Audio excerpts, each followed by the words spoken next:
오늘은 룻기 원어 강의 13번째 시간입니다.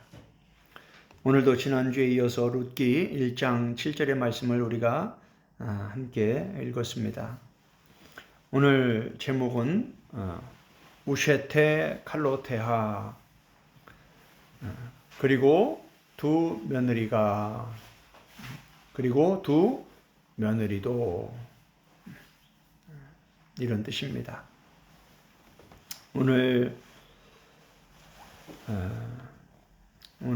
이 말씀은 룻기 1장 7절에 기록된 이 말씀들을 우리가 한글 성경으로 이렇게 보면은 뭐 별로 중요한 것도 없고 그냥 평범한 본문 같아 보이지만 히브리 원문으로 이 룻기 1장 7절을 보면 이 룻기 1장 7절에 기록되어 있는 단어 하나하나가 얼마나 중요한지 모릅니다.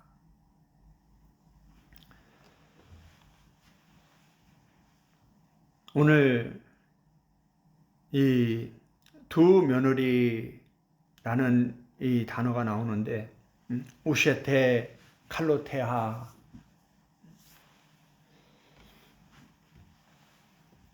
이런 말씀이 룻기에 그냥 아무 생각 없이 기록된 것이 아니라 성경 전체가 하나의 그 하나님의 구속사의 그 놀라운 구원의 길을 가르쳐주고 있는 중요한 구원의 복음이라는 것을 우리가 깨닫게 됩니다.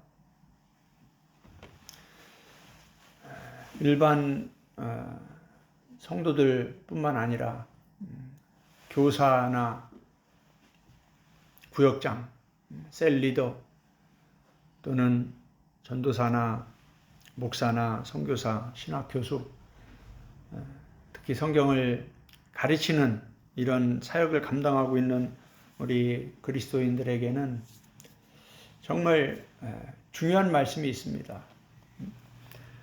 오늘 본문의 말씀을 살펴보기 전에 사도행전 17장 11절 말씀을 좀 살펴보고 오늘 두 신부의 이 두 며느리, 두 신부, 이 두 여인 이 말씀에 대해서 함께 살펴보겠습니다.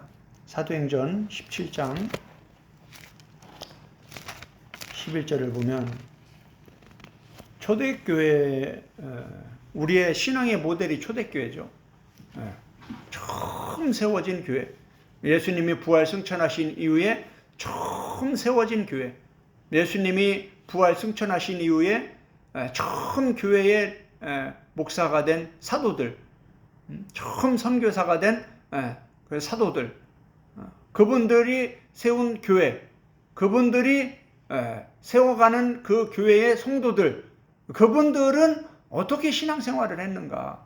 그 사역자들, 그 성도들, 그 초대교회의 사역자들, 그 초대교회의 성도들은 어떻게 신앙생활을 했는가? 그리고 어떻게 말씀을 듣고 어떻게 말씀을 이해하고 이 성경을 대했는가?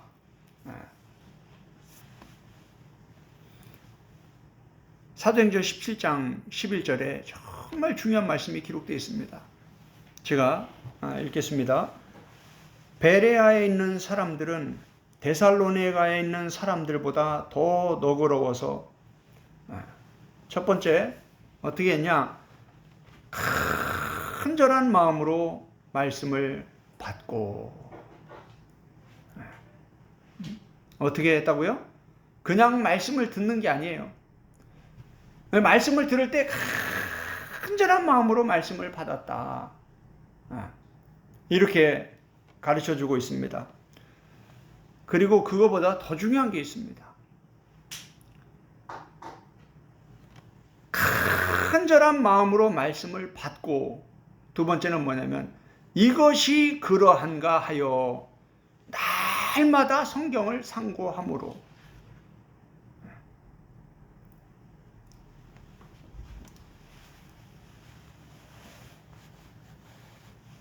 간절한 마음으로 말씀을 받는 거, 너무나 중요합니다. 근데 말씀만 받고 끝나면 안 돼요. 성경 공부하고 설교 듣고 신학교에서 강의 듣고 그냥 끝나면 안 돼요. 그냥 아멘하고 끝나면 안 되는 거예요. 그 다음에 정말 중요한 것이 바로 이겁니다. 그게 정말 그러한가 하여 날마다 성경을 상고해야 되는 거예요. 할렐루야. 네. 많은 사람들이 설교 듣고 성경을 덮어버립니다. 지금 우리 신학교육의 문제가 뭐냐면 신학교에서 신학교 강의를 듣고 나서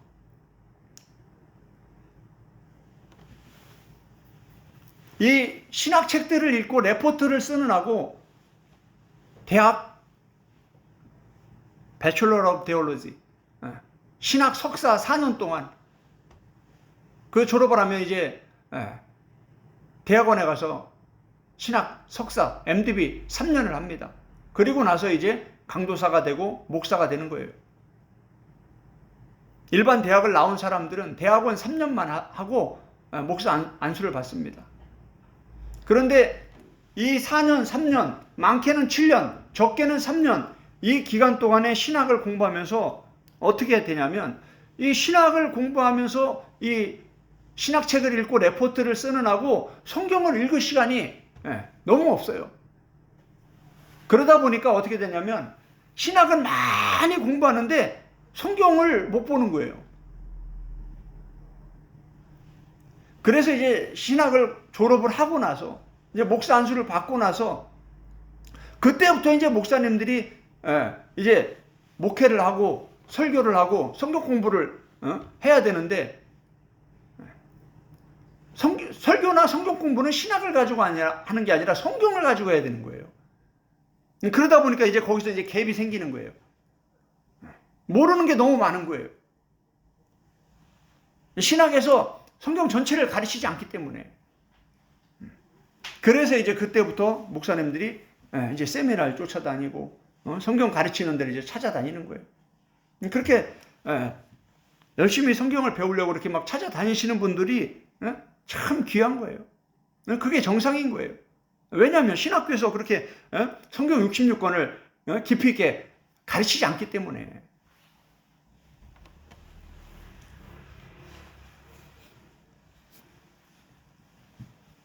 그러다 보니까 신학을 졸업을 하고 목사 안수를 받고 나서 성경을 붙잡고 씨름화를 하지 않는 사람들은요, 어설프게 배운 신학, 그 교리와 신학을 가지고 설교를 하고 성경 공부를 합니다. 참 두려운 일이에요.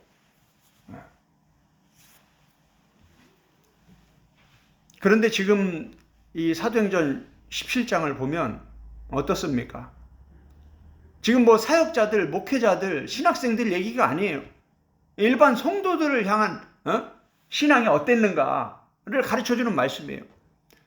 그 초대교회 성도들은 간절한 말씀으로 마음으로 말씀을 받았습니다. 이 말씀 듣는 게 이게 얼마나 큰 은혜인지 간절한 마음으로 말씀을 받았습니다. 그리고 그냥 끝난 게 아니에요. 그 다음에 반드시 해야 될 게 이거예요. 정말 이것이 그러한가?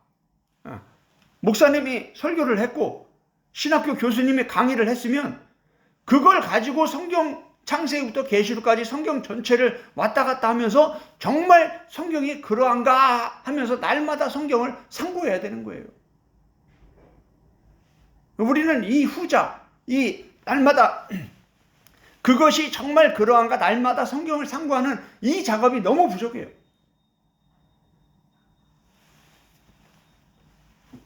저도 마찬가지였습니다. 저도 선교지에 가서 날마다 성경을 상고하는 이러한 특별한 은혜를 받게 되면서 그때부터 이제 성경에 대해서 하나씩 깨닫게 된 거예요. 신학을 공부한 게 너무 초보적이고 부분적인 것밖에 공부를 못하는구나, 배우지 못하는구나, 그걸 깨닫게 되는 거예요. 이 성경을 창세기부터 계시록까지 성경 전체를 붙잡고 막 씨름하면서 이렇게 정말 성경이 그러한가 이렇게 그러면서 성령님 저를 좀 가르쳐 주세요 하면서 이 영의 시간, 말씀의 시간, 성경과 씨름하는, 상고하는 이런 많은 시간들을 보내다 보니까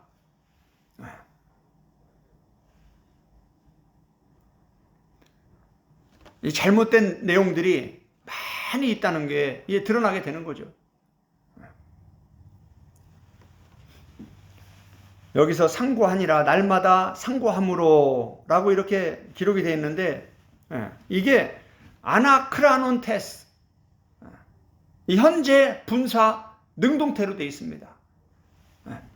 이 말씀을 듣고 나서 아주 열정적으로, 내가 능동적으로, 누가 시켜서 하는 게 아니에요. 내가 말씀을 사랑하고 말씀을 바르게 알기 위해서 내가 정말 성경이 그러한가, 이 상고하다, 아나크리노, 이건 무슨 뜻이냐면 자세히 조사하다, 찾다, 묻다, 구별하다, 판단하다, 이런 뜻입니다. 초대교회 성도들은 말씀을 듣고 그런 위대한, 지금 사도행전 17장은 그 앞에 보세요. 10절에 보니까 밤에 형제들이 곧 바울과 실라를 베레아로 보내니 그들이 이르러 유대인의 회당에 들어가니라. 지금 바울과 실라, 바울이 이 베레아에서 성경을 가르친 거예요. 어설픈 전도사, 목사, 신학 교수가 성경을 가르친 게 아니라 신약에서 성경 13권이나 기록한 예수님 다음으로 최고 위대한 인물로 인정받고 있는 이런 바울에게 성경을 배우고 말씀을 들었는데, 그럼에도 불구하고 뭐예요? 정말 성경에 그러한가? 날마다 성경을 상고함으로. 할렐루야. 일반 성도든 사역자든 이 두 번째 작업, 간절한 마음으로 말씀을 받는 건 기본입니다. 그 다음 작업이, 이게 너무나 중요한 거예요. 정말 성경이 그러한가? 날마다 성경을 상고함으로. 내가 직접 성경을 연구해서 창세기부터 계시록까지 성경을 통독하고 말씀을 한 구절 한 구절 붙잡고 씨름하면서 성령님이 이게 어떤 뜻입니까? 이 말씀을 어떻게 이해해야 됩니까? 이 말씀을 어떻게 적용하고 어떻게 가르쳐야 됩니까? 이렇게 말씀을 붙잡고 씨름하면서 이 말씀을 바르게 깨달은 사람들은 말씀에 권세가 있는 거예요. 어설프게 다른 사람들에게 배운 걸 가지고 앵무새처럼 얘기하는 사람들은요, 말씀에 힘이 없습니다. 그리고 왜 성경 공부가 어렵냐면, 설교는 어떻게 보면 참 쉽습니다. 아무나 할 수 있어요. 왜냐하면 설교 시간에 누가 질문하는 사람이 없어요. 아무리 어설프게 설교를 해도 다 들어야 되는 거예요, 그냥. 아무리 잘못된 설교를 해도 다 들어야 되는 거예요. 그런데 성경 공부는 왜 어렵냐? 성경 공부는 질문이 나와요.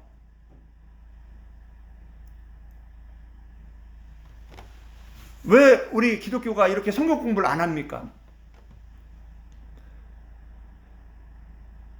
하나님께서 얼마나 성경을 가까이 안 하면 신천지 같은 이런 이단들을 통해서 교회를 다 뒤집어 놓고, 신천지가 그 수만 명, 그 많은 사람들이 그렇게 모였는데 어디서 왔다고 합니까? 교회 밖에서, 세상에서 불신자들 전도해서 데려온 게 아니라 90% 이상이 다 교회에서 왔다는 얘기예요. 그런데 그 중에는 일반 성도들만 있는 게 아니라 전도사, 목사, 사역자들도 많이 있다라는 거예요.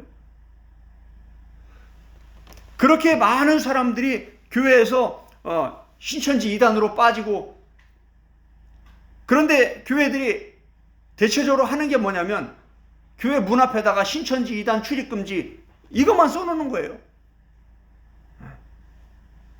그리고 성경 공부를 안 해요. 해봐야 맨날 기본적인 거, 어떻게 하면 교회를 성장시킬까, 어떻게 하면 사역자들 성도들 교회 봉사를 잘하게 할까? 이런 교회 성장에 필요한 이러한 정말 성경이 무엇을 말하고 있는가? 하나님의 뜻이 무엇인가? 정말 하나님의 구원에 대해서 하나님이 성경을 기록한 목적은 우리를 구원하기 위한 하나님의 뜻을 이루기 위한 그런 큰 뜻이 있는데 이걸 풀어서 가르치는 이러한 진짜 성경 공부라기보다는 어떤 목적을 달성하기 위한 그러한 성경 공부들이 많다 보니까 교회를 20년 다니고 30년 다니고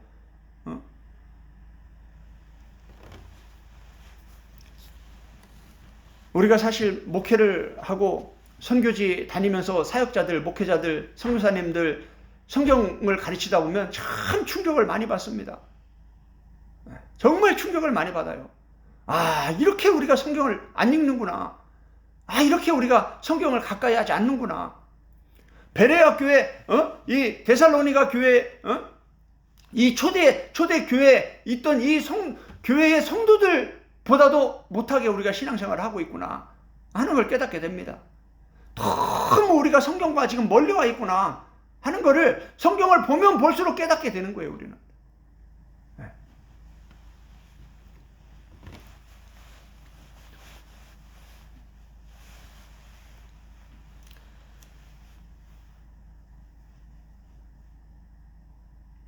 우리는 앵무새가 되면 안 됩니다. 정말 성경이 그러한가 날마다 성경을 상고해야 됩니다. 요게 신앙의 모델이라고 사도행전 17장 11절의 말씀이 우리에게 지금 가르쳐주고 있는 거예요.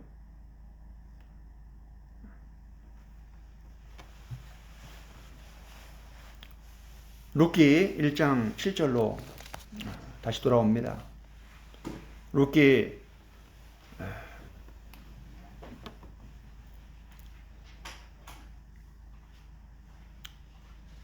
1장 7절은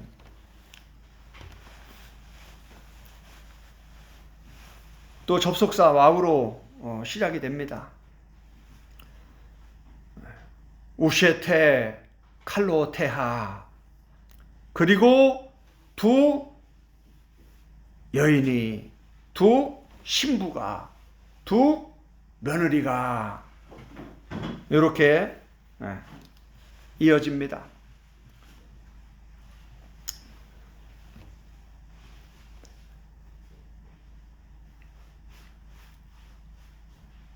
이 우셰테는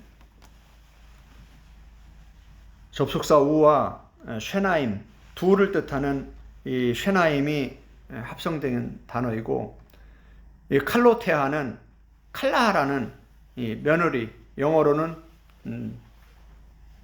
도러린로,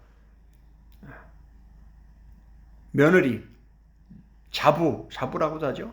자부 혹은 신부, 아내, 이런 뜻입니다. 그런데 룻기 1장 7절에 보면 왜 두 며느리가 나올까? 그런데 이 룻기 1장 전체를 보면 이 두 며느리가 유다 베들레헴으로 향해서 길을 가다가 나오미와 함께 이 두 며느리가 가나안 땅, 약속의 땅, 베들레헴, 유다 땅, 이 땅을 하나님을 섬기는 그 땅으로 가는 길에 가다가 거기서 변화가 생깁니다. 한 사람은 다시 모압으로 돌아가고 한 사람은 가나안 땅으로 갑니다. 서로 다른 길을 가요. 이 두 며느리가 나오는데 서로 가는 길 도중에 서로 다른 길을 갑니다. 이 얘기가 왜 나올까? 이게 창세기부터 요한계시록까지 성경 전체가 이 얘기예요. 1장 7절 한번 다시 볼게요. 있던 곳에서 나오고 두 며느리도 함께 하여 유다 땅으로 돌아오려고 길을 가다가, 어떻게 기록되어 있어요? 나오미와 함께 이 두 며느리가 유다 땅, 베들레헴, 가나안 땅, 그 땅으로 돌아오려고 길을 가다가 지금 출발은 어떻습니까? 나오미와 두 며느리가 지금 같이 가는 거예요. 어디로요? 약속의 땅, 하나님을 섬기는 그 땅, 가나안 땅으로 지금 셋이 같이 가는 거예요. 그런데 지금 여기는 두 며느리에게 초점을 맞추고 있어요.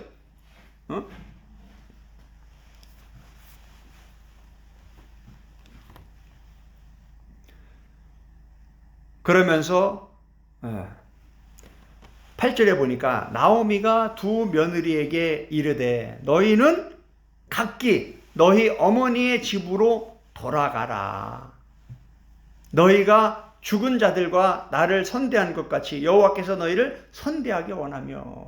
여기서 이제 나오미가 야 너희들 남편도 없는데 나랑 베들레헴 가서 유다에 가서 가나안 땅에 가서 남편도 없이 어떻게 살 거냐. 다시 너네 고향으로 너네 집으로 돌아가서 다시 좋은 사람 만나서 살아라. 돌아가라. 이렇게 얘기를 합니다. 그런데 둘의 반응이 달라요. 이 말을 듣고. 1장 14절을 보겠습니다. 그들이 소리를 높여 다시 울더니 이제 막 헤어질 생각하니까 서운해가지고 막 우는 거예요. 이걸 보면 참 관계가 좋았다라는 걸 우리가 보게 됩니다. 시어머니와 며느리가 관계가 좋기가 어렵잖아요. 그런데 이들은 헤어지는 게 남편도 없는데 시어머니와 헤어지는 게 서운해가지고 운다라는 것은 그만큼 이 사랑의 관계가 참 좋았다라는 걸 우리가 보게 됩니다. 그래서 시어머니가 돌아가라고 하니까 오르바는 그의 시어머니에게 입맞추되, 요 입맞추다라는 건 뭐예요? 이제 작별 인사를 한다는 거예요. 그런데 룻은 그를 붙쫓았더라. 다시 보세요. 15절 보세요. 나오미가 또 이르되 보라 내 동서는 그의 백성과 그의 신들에게 돌아가나니 너도 너의 동서를 따라 돌아가라. 지금 보세요. 지금 오르바는 이 두 며느리 중 한 사람인 이 오르바는 어떻습니까? 지금 성경에 뭐라고 기록하고 있어요? 그냥 모압으로 돌아갔다 이렇게 얘기 안 해요. 뭐라고 얘기합니까? 그의 백성과 그의 신들에게 돌아갔다. 이 신들이 바로 엘로힘입니다.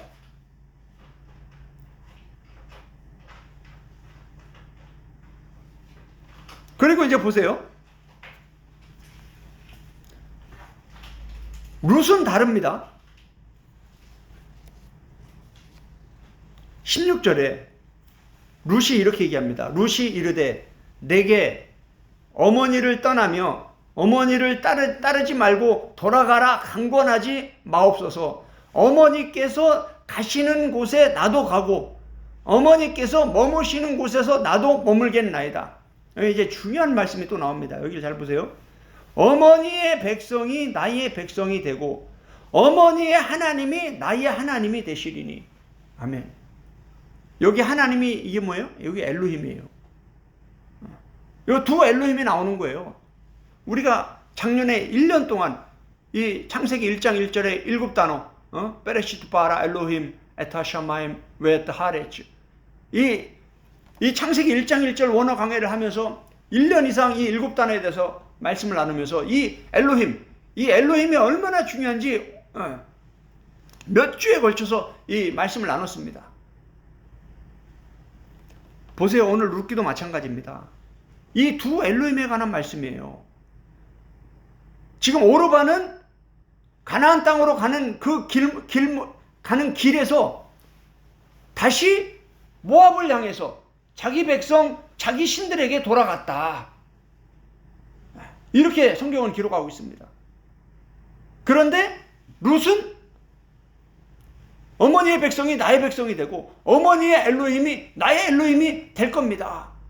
나는 그 엘로힘을 섬길 겁니다. 다시 말하면 뭡니까? 내가 모압에서 나와 내 부모와 내 형제들이, 내 백성들이 함께 섬겼던 나의 이 모압의 엘로힘을 내가 버리고 나는 참 엘로힘, 나오미 시어머니가 섬기는 참 엘로힘을 나의 하나님으로 내가 믿고 그 하나님을 믿기 위해서 나는 가나안 땅으로 가겠습니다. 이런 얘기입니다. 너무나 중요한 말씀이에요. 이게 이제 창세기부터 요한계시록까지 성경을 더 깊이 공부해 가면 성경 전체가 이 두 길에 대해서 얘기하고 있구나. 이걸 깨닫게 됩니다. 구약 전체에서 가장 중요한 건 모세오경입니다. 이 모세오경에서도 제일 중요한 거는 이 출애굽 사건이에요. 출애굽 사건. 하나님이 어떻게 이스라엘 백성들을 구원해서 가나안 땅으로 이끌어 가시는가, 그 얘기예요. 그런데 이 출애굽기, 레위기, 민수기, 신명기까지 다 그 얘기예요.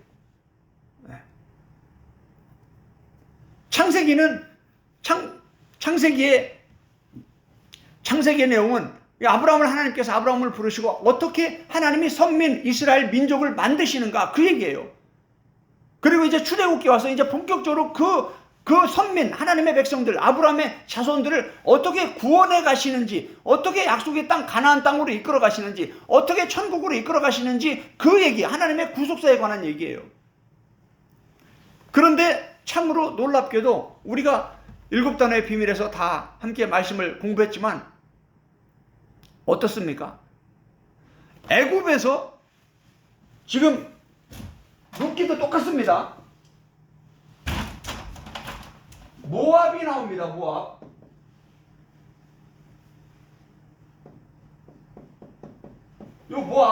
모압에서 지금 유다 땅이라고 나오죠.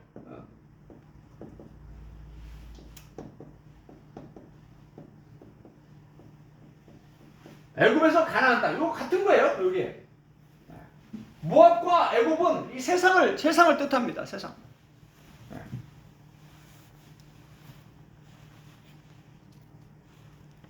그런데 출애굽기, 민수기, 레위기는 뭐 제사에 관한 거니까 출애굽기와 민수기를 보면 어떻습니까? 하나님께서 이스라엘 백성들을 애굽에서 건져서 이 가나안 땅으로 가는 이 여정 가운데에서 지금 보세요. 모압에서 유다 땅으로, 가나안 땅으로 가는 이 여정에서 두 사람이 나옵니다. 두 며느리가 나와요. 여기도 지금 두 부류의 사람들이 나옵니다. 잘 보시면 이게 보여요, 이제. 지금 여기서 중요한 거는 오르바가 나오고 룻이 나옵니다. 이 길목에서 지금 오르바는 어디로 돌아갑니까? 다시 모압으로 돌아가요. 룻은 끝까지 가나안 땅으로, 유다 땅으로 들어갑니다. 그래서 예수님의 족보에 들어가는 거예요. 모세오경이 다른 얘기냐? 똑같은 얘기예요. 모세오경이 기준입니다. 모세오경이 구약의 기준이고, 모세오경의 말씀을 가지고 구약 역사 속에서 계속 여호수아서부터 말라기까지 계속 이 모세오경에 기록된 말씀이 기준이 돼서 하나님의 말씀을 하시는 거예요. 애굽에서 출애굽한 이스라엘 백성들 약 30만 6,500명 정도가 됩니다. 이 정도 되는데 다수가 나오고 소수가 나옵니다. 다수는 어떻게 됐습니까? 다른 엘로힘을 만들어서 자기들이 신을 만들어요. 자기들이 신을 만들어서 야, 우리 애굽으로 다시 돌아가자.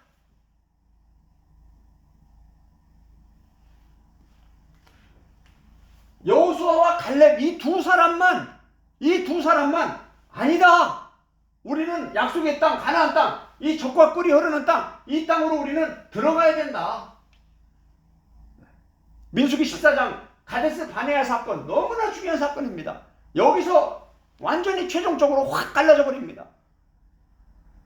이 두 길, 다른 길, 우리는 애굽으로 돌아가자. 아니다, 우리는 가나안 땅으로 들어갈 것이다. 이렇게 딱 두 부류로 나눠집니다.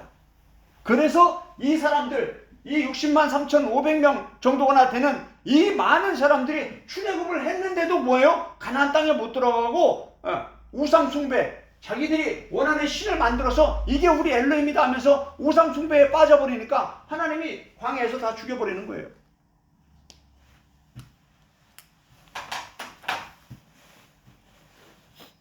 마태복음 7장에 가면 예수님이 뭐라고 말씀하십니까? 산상수훈의 결론 부분에 와서 예수님이 중요한 말씀을 합니다. 마태복음 7장 보겠습니다. 마태복음 7장 13절 14절 우리가 너무나 잘 아는 말씀입니다. 마태복음 7장 13절 좁은 문으로 들어가라. 명령입니다. 제가 구원 질문 대답이라는 이 책에서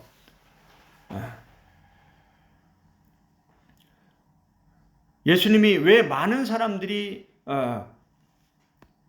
이 구원에 대해서 질문을 했을 때 예수님이 어떻게 대답을 하셨는지 그 말씀에 대해서 설명하면서 이 구원에 대해서 우리가 이 잘못된 교리와 신학에 눈이 멀어버리면요, 아무리 성경이 예수님이 바울이 아무리 계속 반복해서 성경을 통해서 우리에게 가르쳐주고 있어도요, 그걸 못 봐요. 맹인이 돼버려요. 참 놀라운 말씀입니다. 성경 그대로예요. 좁은 문으로 들어가라. 명령이에요. 좁은 문으로 들어가는 건 누가 들어가야 되는 겁니까? 우리가 가만히 있으면 하나님이 이끌어 가십니까? 아니죠. 우리가 움직여야 된다는 거예요. 우리가 해야 될 일이 있다는 거예요. 그러면서 뭐라고 예수님 말씀하십니까? 멸망으로 인도하는 문은 크고 그 길이 넓어 그리로 들어가는 자가 많다. 14절 생명으로 인도하는 문은 좁고 길이 협착하여 찾는 자가 적다. 요게 성경 전체의 진리입니다. 성경 전체는 두 길밖에 없어요. 천국으로 가는 길과 지옥으로 가는 길. 진짜 하나님, 참 하나님을 섬기는 길과 다른 하나님, 내가 원하는 하나님, 내가 만든 하나님, 그게 엘로힘이에요. 성경은 지금 그대로 지금 창세기부터 그 얘기를 하고 있어요.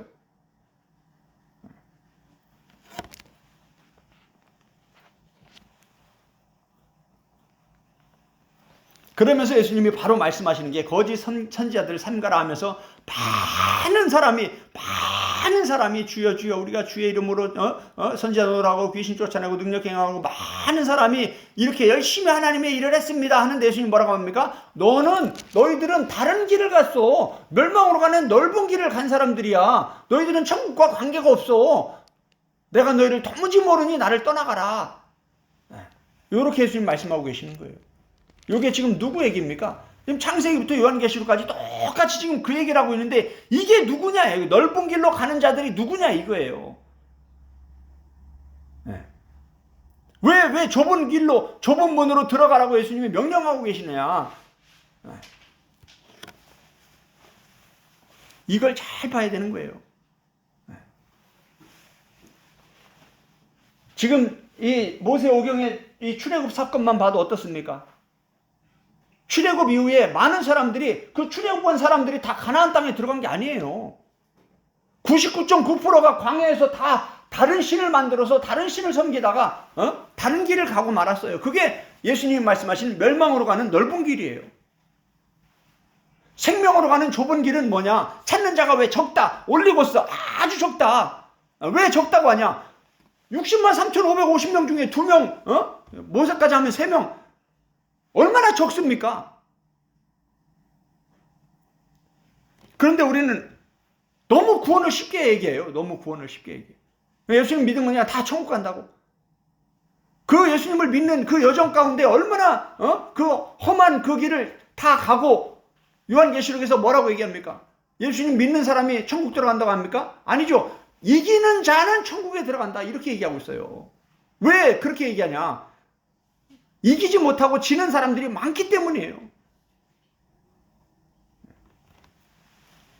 이 싸움, 영적 싸움이 얼마나 중요한지 예수님도 바울도 수없이 강조하고 있습니다. 다른 사도들도 마찬가지예요. 오죽했으면 바울이 두렵고 떨림으로 구원을 이루어가야 된다고 이런 얘기를 합니까? 로마서를 봐도 마찬가지, 빌립보서를 봐도 마찬가지, 너무 초보적인 사람들이 듣기 좋아하는 말씀만 뽑아다가 가르치고 전체를 안 가르치니까 뭐예요? 하나님의 뜻을 편협적으로 인본주의로 사람들이 듣기 좋아하는 교리와 신학으로 변질시켜 버리는 거예요. 그러니까 예수님 뭐라고요? 내가 너를 도무지 모른다라고 말씀하시는 거예요.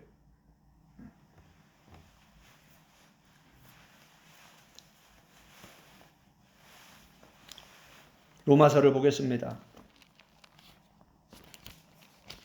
저는 박사학위를 로마서로 논문을 썼기 때문에 로마서에 관련해서는 참 할 얘기가 너무나 많습니다.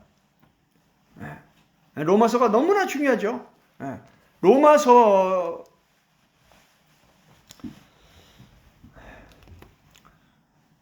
나중에 로마서 강의를 할 때 많은 얘기를 나누기로 하고 로마서 9장을 보겠습니다. 로마서 9장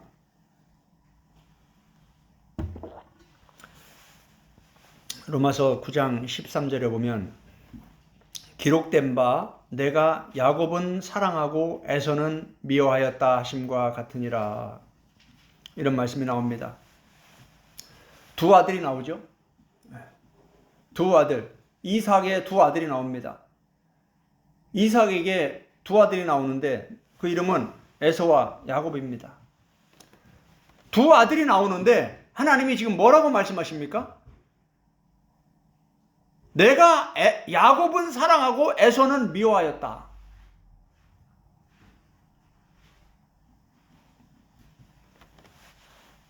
이게 말라기 1장 2절 3절에 기록된 말씀입니다.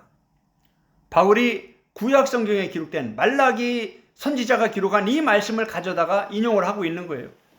말라기 1장 2절 3절 보면 여호와께서 이르시되 내가 너희를 사랑하였노라 하나 너희는 이르기를 주께서 어떻게 우리를 사랑하셨나이까 하는도다. 나 여호와가 말하노라 에서는 야곱의 형이 아니냐. 그러나 내가 야곱을 사랑하였고 에서는 미워하였으며 그의 산들을 황폐하게 하였고 그의 산업을 광야의 이리들에게 넘겼느니라. 창세기 25장 23절에 이렇게 기록되어 있습니다. 여호와께서 그에게 이르시되 두 국민이 내 태중에 있구나. 두 민족이 내 복중에서부터 나누이리라. 이 족속이 저 족속보다 강하겠고 큰 자가 어린 자를 섬기리라 하셨더라. 이게 지금 야곱과 에서 얘기죠. 두 국민, 두 민족, 두 아들, 지금 두 며느리, 이게 다 같은 내용이잖아요 지금. 그죠? 다른 얘기가 아니죠. 지금 다 같은 얘기를 하고 있는 거잖아요. 로마서 9장 11절에 보면 그 자식들이 아직 나지도 아니하고 무슨 선이나 악을 행하지 아니한 때에 택하심을 따라 되는 하나님의 뜻이 행위로 말미암지 않고 오직 부르시는 이로 말미암아 서게 하려 하사 리브가에게 이르시되 큰 자가 어린 자를 섬기리라 하셨나니 기록된 바 내가 야곱은 사랑하고 에서는 미워하였다 하심과 같으니라. 아멘. 하나님의 절대적인 주권, 하나님의 일방적인 선택. 에서나 야곱이 태어나서 뭔가 선을 행하고 악을 행하고 뭔가 아무것도 하기도 전부터 하나님이 뭐예요? 야곱은 사랑하고 에서는 미워하였다라고 말씀하고 계시는 거예요. 에서가 아무리 몸부림친다고 되는 게 아니라 이 말이에요. 야곱이 뭐 하나님 보기에 이쁜 짓을 해서 하나님이 선택한 게 아니다 이 말이에요. 하나님이 일방적으로 태어나기 전부터 하나님이 미리 선택했다라는 거예요. 이스라엘 백성들이 하나님 앞에 이쁜 짓을 해서 하나님이 이스라엘 백성들을 선택한 게 아니라 하나님이 일방적으로 선택을 한 거예요. 아브라함이 하나님한테 뭐 이쁜 짓을 해서 아브라함을 선택한 게 아니라 하나님이 일방적으로 아브라함을 선택했다라는 거예요. 그래서 이제 그들을 구원해가는 그 여정에 대해서 말씀하고 계시는 거예요. 그런데 그 여정에서 이제 어떻게 되냐?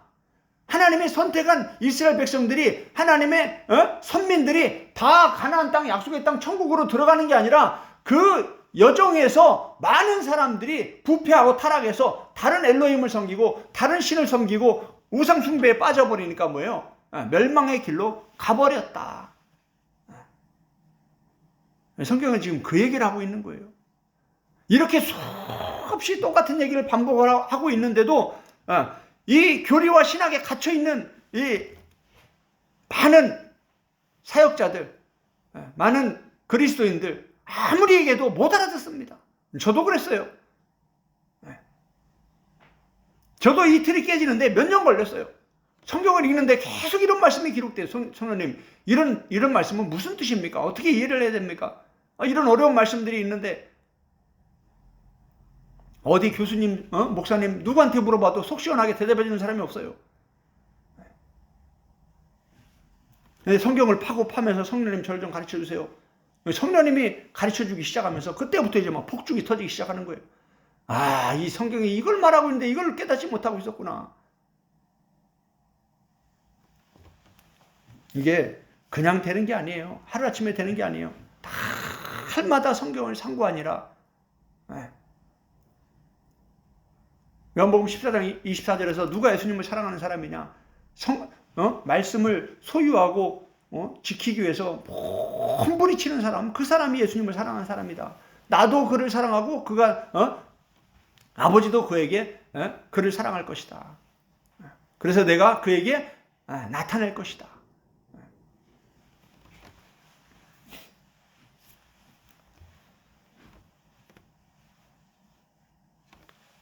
로마서 9장 10장 11장이 로마서 전체에서 제일 핵심입니다. 로마서 9장 10장 11장이 하나님이 어떻게 유대인과 이방인, 하나님이 어떻게 온 인류를 구원해 가시는지 그 구원의 큰 그림을 바울이 쫙 설명해 주는 거예요. 로마서 9장에서는 하나님의 일방적인 선택으로 시작을 해서 로마서 11장에서 어떻게 끝나는지 한번 보세요. 로마서 11장을 보겠습니다.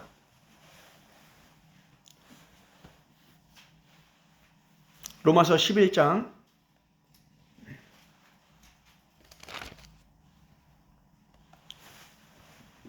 20절을 보겠습니다. 옳도다. 그들은 믿지 아니함으로 꺾이고. 지금 누구 얘기입니까? 유대인들 얘기죠. 왜 유대인들이 버림을 받았습니까? 왜 유대인들이 꺾여버렸습니까? 왜 하나님이 도끼로 찍어버리셨습니까? 왜 이 복음이 이방인에게로 틀어졌습니까? 유대인들이 믿지 않았기 때문이라는 거예요.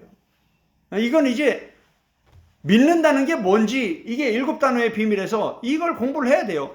왜 하나님이 무엇을 가지고 이 다수의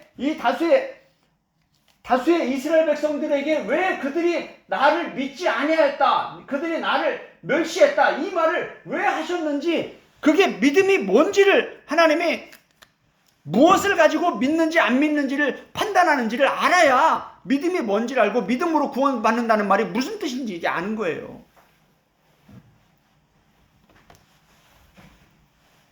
그들이 믿지 아니하였다. 그래서 꺾였다.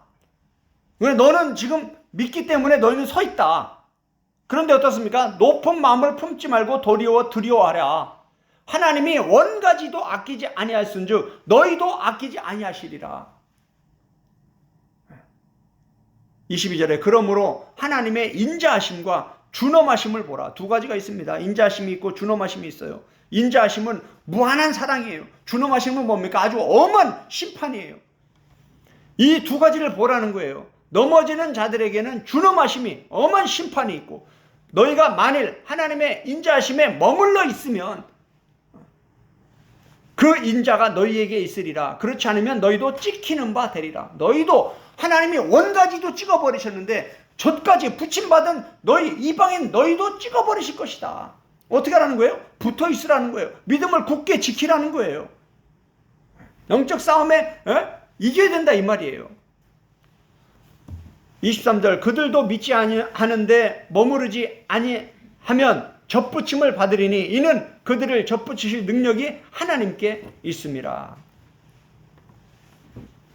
이렇게 로마서 9장, 10장, 11장을 통해서 하나님의 유대인과 이방인을 향한 구원의 큰 그림에 대해서 가르치면서 하나님이 일방적인 선택으로 시작을 합니다. 그런데 그 선택받은 그 하나님의 백성들 중에서 다수는 다시 세상으로 돌아가 버리고 다시 우상숭배에 빠져버리고 다시 멸망의 넓은 길로 가버린다 이 얘기예요. 그리고 정말 소수의 사람들만 구원을 받는다고 지금 성경이 가르쳐주고 있는 거예요. 거짓말이 뭐가 거짓말입니까? 요한계시록 21장에서 누가 거짓말하는 자들이 둘째 사망에 들어가는데 거짓말이 뭡니까? 하나님이 말씀한 걸 다르게 말하는 게 그게 거짓말이에요. 하나님이 죽는다고 했는데 뱀이 뭐라 합니까? 안 죽는다고, 그게 거짓말이에요. 천국에 못 들어간다고 성경이 가르쳐주고 있는데 들어간다고 하는 게 그게 거짓말이에요. 구원 못 받는다고 가르치고 있는데 구원 받았다고 그게 거짓말이에요. 예레미야 7장 똑같이 거짓 선지자들이 하는 말이 똑같아요. 그게 마귀가 하는 말 똑같이 합니다. 그게 거짓말이에요. 내가 사과 하나 먹고 안 먹었다고 거짓말하는 그런 거짓말하는 사람들이 지옥 간다는 얘기가 아니에요.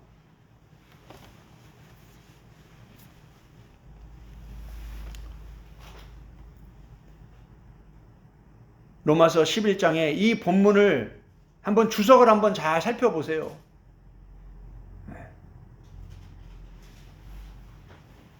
이 말이 무슨 뜻인지 이해를 못한 주석가들이 주석을 읽으면 머리가 아플 겁니다. 도대체 뭔 말인지를 모르는 거예요. 자기도 꼬이는 거예요.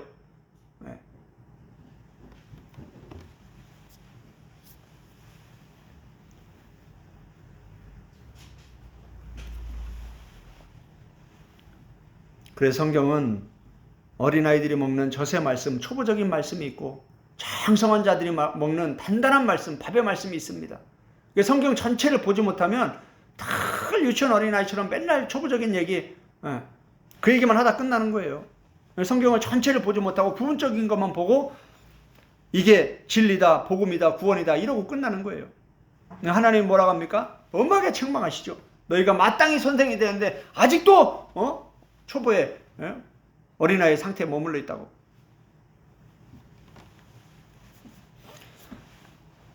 여호수아 24장을 보겠습니다. 여호수아의 결론입니다. 여호수아서.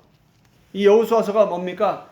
그 소수의 사람들이 여호수아와 갈렙이 그리고 출애굽 1세대의 99.9%는 다 광야에서 멸망받고 죽고 여호수아와 갈렙 그리고 남아있는 젊은이들 그 사람들이 가나안 땅에 들어옵니다.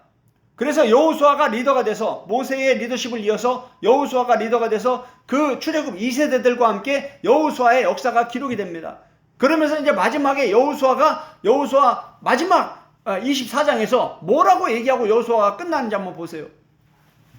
여호수아 24장 1절에 보면 여호수아가 이스라엘 모든 지파를 세겜에 모으고 여호수아가 이제 죽기 전에 모든 이스라엘 백성들을 다 모았습니다. 이스라엘 장로들과 그들의 수령들과 재판장들과 관리들을 부르매 그들이 하나님 앞에 나와 선지라. 모든 백성을 부르고 리더들을 그 앞에 세웠어요. 그리고 2절에 여호수아가 모든 백성에게 이르되 이스라엘의 하나님 여호와께서 이같이 말씀하시기를. 여호수아가 자기 말을 하는 게 아니라 하나님의 말씀을 대언하는 거예요. 하나님의 말씀을 전해주는 거예요. 설교도 마찬가지예요. 우리는 하나님의 말씀을 그대로 전하는 자가 돼야 되지, 하나님의 말씀을 내가 좋아하는 말씀만 뽑아가지고 이렇게 가르치면 큰일 나는 거예요. 옛적에 너희의 조상들 곧 아브라함의 아버지 나홀의 아버지 데라가, 잘 보세요. 잘 보세요, 성경을. 지금 여호수아가 지금 창세기 11장 얘기를 하고 있어요. 창세기 11장. 옛적에 너희 조상들 곧 아브라함의 아버지 나홀의 아버지 데라가 어디서 강 저쪽에서 거주하여 다른 신들을 섬겼으나. 보세요. 어디요? 네, 강 저쪽이 나옵니다. 강 저쪽. 강 저쪽에서 뭘 섬겼다라는 거예요? 다른 신들. 요게 신들이 엘룸이라고 그랬죠? 요들은 지금 뭘 섬기는 거예요? 다 다른 신들을 섬기는 겁니다. 지금 그 지역을 얘기하는 거예요. 그쪽 지역에서는 다른 신들을 섬기는 거예요. 모압에서는 다른 신들을 섬기고 애굽에서는 다른 신들을 섬기고 강 저쪽에서는 다른 신들을 섬기는 거예요. 그런데 3절에 보니까 내가 너희의 조상 아브라함을 강 저쪽에서 이끌어내어 가나안 온 땅에 두루 행하게 하고, 지금 아브라함을 어디서 강 저쪽에서 건져내서 이 가나안 땅으로 이끌어 오셨다 하나님이 그 얘기를 하고 있잖아요. 왜? 여기는 다른 신들을 섬기는 곳이니까. 여기는 어디예요? 여기는 참 엘로힘을 섬기는 거예요. 여기는 진짜 하나님, 참 하나님을 섬기는 곳이 바로 여기예요. 그래서 지금 이 두 며느리가 모압에서 지금 유다 땅으로 오는 이 길목에서 여기서 지금 하나는 다시 돌아가고 하나는 이쪽으로 오는 게 이게 지금 뭐 땅 얘기가 아니에요. 그 땅에서 섬기는 이 참 엘로힘이냐 다른 엘로힘이냐 이 얘기를 하고 있는 거예요. 룻기 1장이 지금 그 얘기를 하고 있는 거예요.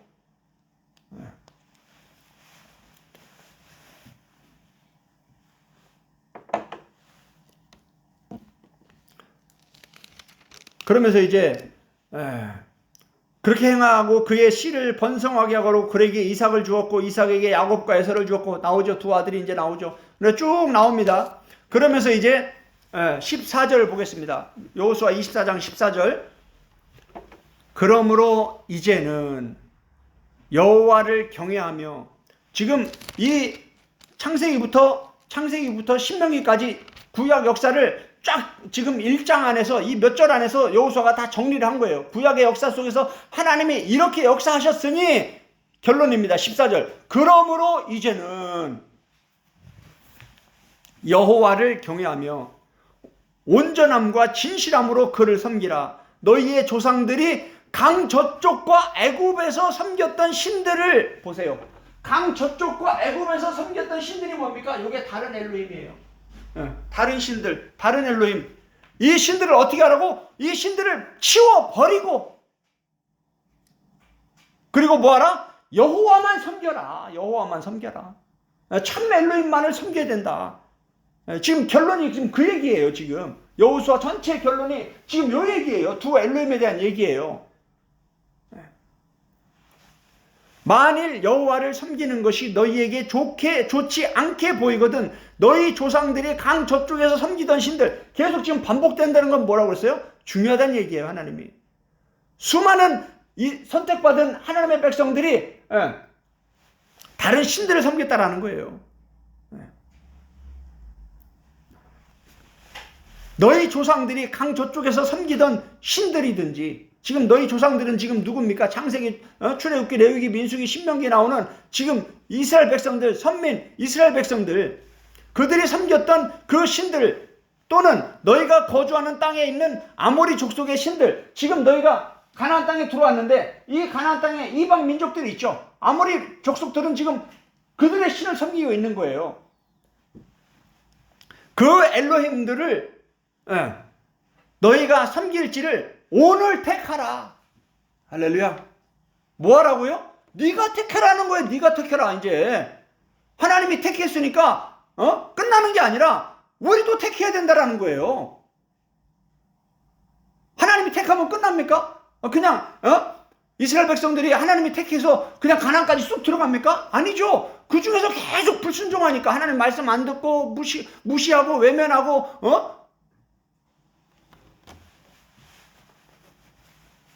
오늘 택하라는 거예요. 네가 너희 이스라엘 백성들 다 모아놓고 너희 각 사람이 오늘 택해라. 누굴 섬길 건지.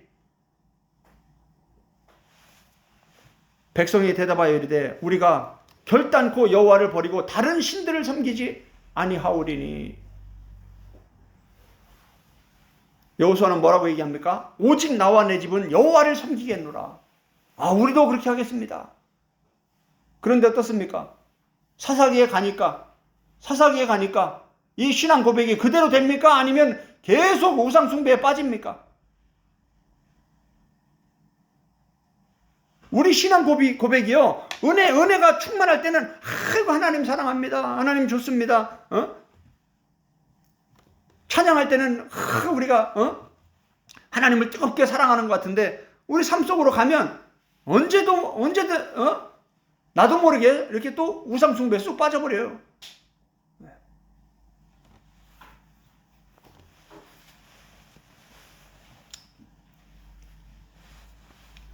지금 여호수아 24장이 계속 그 얘기가 반복됩니다. 22절 보겠습니다. 여호수아가 백성에게 이르되 너희가 여호와를 택하고 그를 섬기리라 하였으니 스스로 증인이 되었느니라 하니 그들이 이르되 우리가 증인이 되었나이다 하더라. 여호수아가 이르되 23절 그러면 이제 너희 중에 있는 이방 신들을 치워버리고 너희의 마음을 이스라엘 하나님 여호와께로 향하라.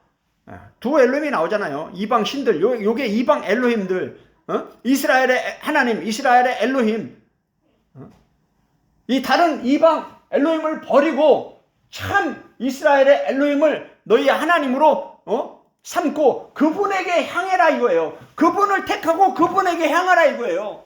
왜? 끊임없이 마귀가 그 하나님을 선택하지 못하게 하고 다른 하나님을 만들게 만들고 다른 엘로힘을 만들게 만들고 그 하나님을 향하는 마음에서 신실한 마음에서 부패하여 바울이 뭐라고 했습니까? 고린도서 11장에서 그리스도를 향하는 신실한 마음에서 너희가 떠나 부패할까 내가 두려워한다. 왜 두려워합니까? 수많은 사람이 그렇게 많은 사람들이 다수가 그 길을 가다가 마음이 부패해서 떠나버리는 거예요. 하나님을.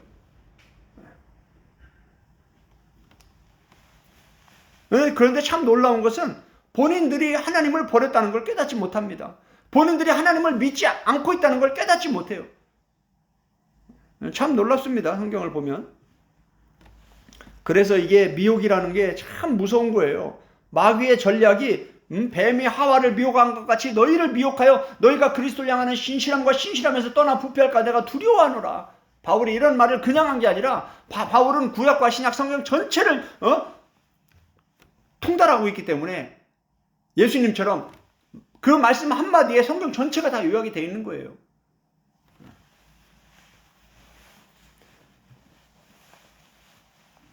예수님의 천국 비유를 보세요. 열처녀 비유도 마찬가지입니다. 불신자들 얘기가 아니에요. 불신자들이 등을 들고 왔다 갔다 하면서 남편이 올 거 신랑이 올 거 예수님 재림할 걸 기다리는 사람이 누가 있습니까? 미련한 다섯 처녀는 예수님이 올 걸 기다리고 있다가 준비가 안 돼서 못 들어가는 거예요. 지혜로운 다섯 처녀는 준비가 돼서 들어가는 거예요. 이 길이에요. 이 길에서 오르바와 룻이 갈라지는 겁니다. 다른 길을 가는 거예요. 오르바는 다시 자기의 땅으로 가서 자기의 엘로힘을 섬기는 거고 룻은 과거에 우상 섬겼던 그 땅과 그 백성과 그 엘로힘을 버리고 나오미의 엘로힘, 이스라엘의 엘로힘, 이 참 엘로힘, 이 참 하나님을 섬기기 위해서 선택을 한 거예요. 룻은. 지금 룻기 1장 7절에서 지금 이 두 며느리를 등장시키면서 이제 뭡니까? 지금 이 얘기를 하고 있는 거예요. 이 얘기를. 이 구원의 큰 그림을 지금 설명해 주고 있는 거예요. 뭐 성경에 할 일 없어서 그냥 나오미의 두 며느리에 대해서 이렇게 기록하는 게 아니에요. 이 말씀을 통해서 지금 구원의 큰 그림을 가르쳐 주고 있는 거예요. 결론입니다. 우셰테, 칼로, 테하 그리고 두 며느리. 룻기 1장 7절에 등장하는 이 두 며느리, 이 두 신부, 두 여인.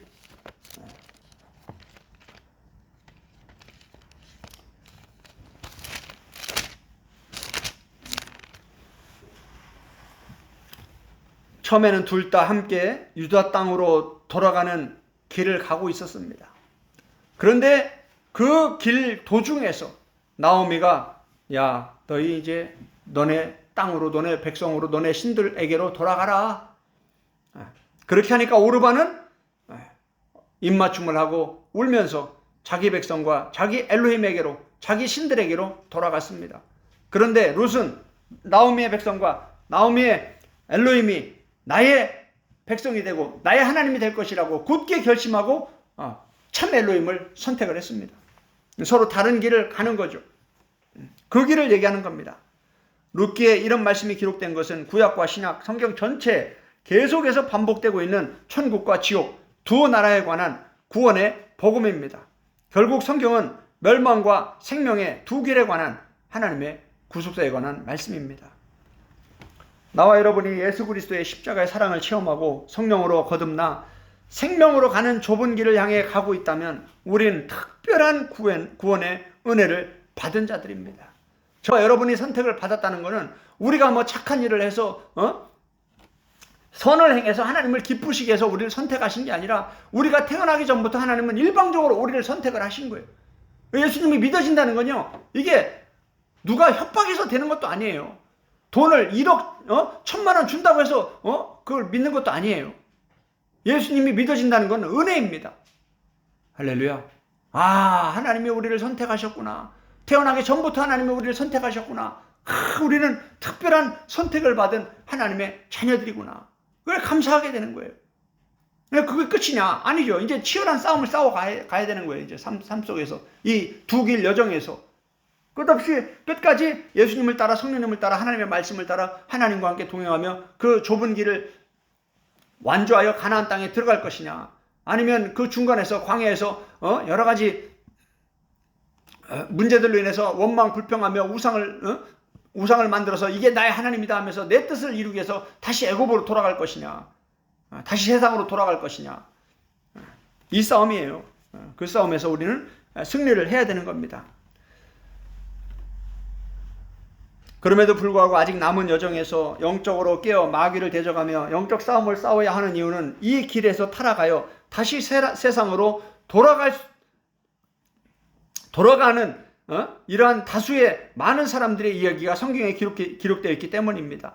영적 싸움에서 이기지 못하고 우상 숭배, 신사참배나 만몬 사랑, 세상 사랑, 세상을 사랑하는 것이 다 하나님과 원수가 되는 것이고 하나님과 만몬, 돈을, 재물을 겸하여 섬길 수 없다. 다 이런 말씀들이 다 그 얘기입니다.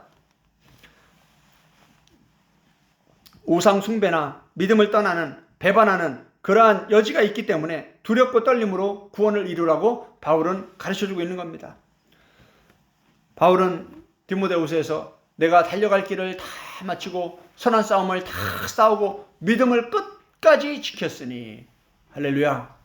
그런 자들에게 면류관이 주어지는 거예요. 그런 자들에게 천국이 주어지는 거예요. 요한계시록 21장이 그 얘기를 하고 있는 마지막 성경 마지막에서 이긴 자가 하나님의 아들이 된다는 얘기가 바로 그런 얘기입니다. 오늘 이 말씀이 하나님은 나에게 무엇을 가르쳐 주길 원하시고 무엇을 말씀하길 원하시는지 성령님과 1대1로 깊이 소통하는 영적 기도의 시간 갖도록 하겠습니다. 우리 함께 이 시간에 기도하겠습니다.